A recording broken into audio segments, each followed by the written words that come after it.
God bless you. Thanks a lot for participating in our interview now.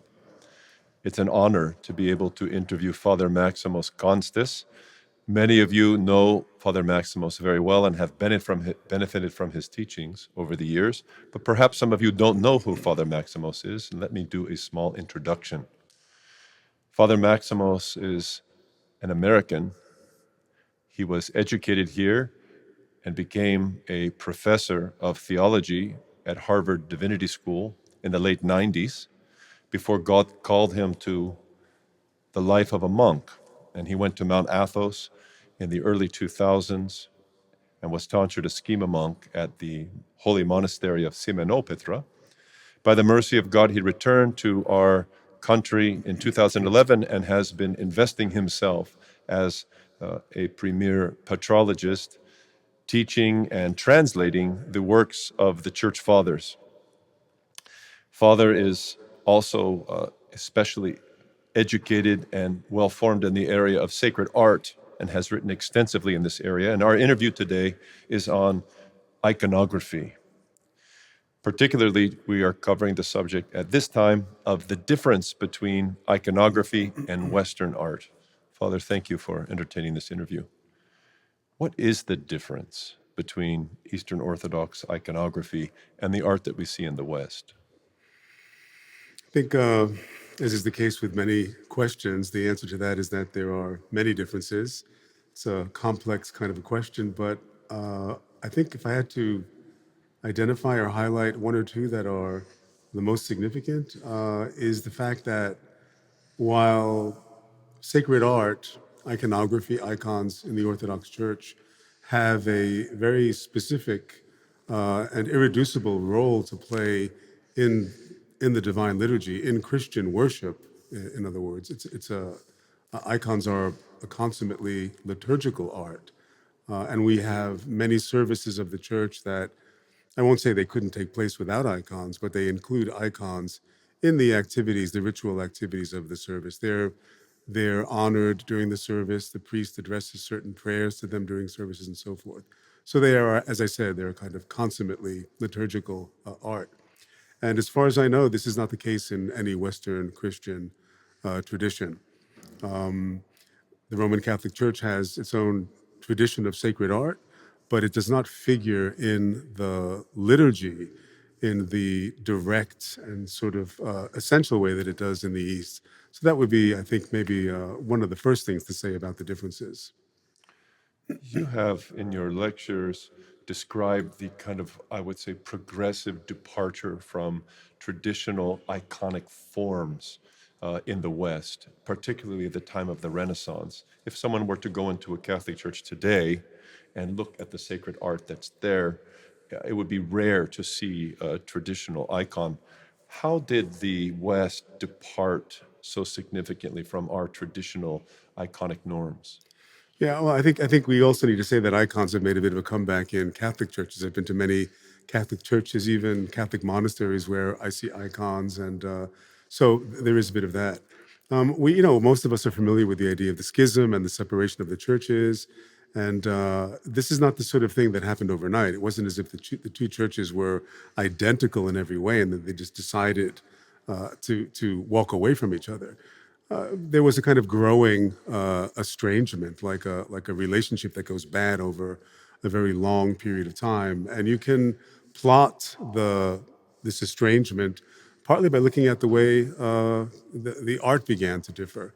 Because for about the first 1,000 years of Christianity, Christian history, iconographic forms were highly similar in both East and West, by which I mean the content of the images. The style was often a little different, but the content of the image, of the images were very much the same. And it's only in the late Middle Ages and especially the Renaissance where Western religious art becomes radically different from anything in the Christian East. So, I've heard you, Father, speak about the Western painter Giotto. And if I'm recalling correctly, you referenced that even though he was not painting traditional iconography, it was clear that he was still very connected to traditional forms of depicting saints. Is that true? And how did it go from that to what we would see today in Western sacred art, in which the appearance of saints depicted are so diametrically opposed to kind of an older traditional Orthodox form? Well, I think in the very early period, there was a kind of common iconographic or artistic vocabulary that was common in both East and West. And many of these images, think, for example, of the iconography associated with the great feasts of the church, like the Annunciation or the Nativity or the Crucifixion or the Ascension. These images were common in East and West. And there's a good argument to be made that the origins of these images go back to pilgrimage sites or centers in the Holy Lands. So it would have been on the Mount of the Ascension where this kind of classic image of the Ascension was in place, and thousands of pilgrims saw it, and they went home with tokens that often had the image stamped on them, and they were sort of diffused from. There were other centers and other sources, but the Holy Lands were one of the more significant ones. And this contributed to what I'm calling a sort of common vocabulary between East and West, which for the most part, with differences of course, stayed in place until, as I said, the late Middle Ages, through a figure like Giotto, who I think is an absolutely incredible and wonderful artist in so many ways. And it's basically the Renaissance, when the Italian Renaissance in particular, when the Western world rediscovers Greek antiquity, antique statuary, humanistic Greek literature, and so forth. And because art in the West had never been dogmatized in the way that it was in the East, because it was never a fundamental part of liturgy in the way that it was in the East, I suppose there was a freedom to change the forms that they had received and used for so long.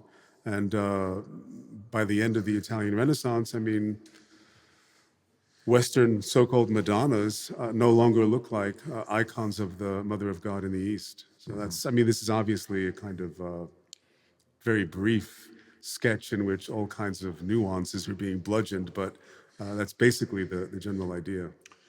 I recall in one of your lectures you making a reference to the Council of Ferrara Florence in the mid-15th century, and something about the experience of the Eastern Orthodox delegates there being an example of how far the West had departed from traditional sacred art. Could you share that story with us? Yeah, this is a fairly well-known story.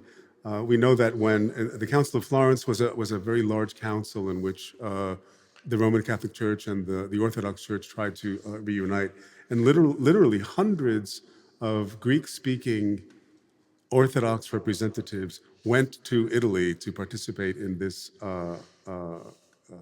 council.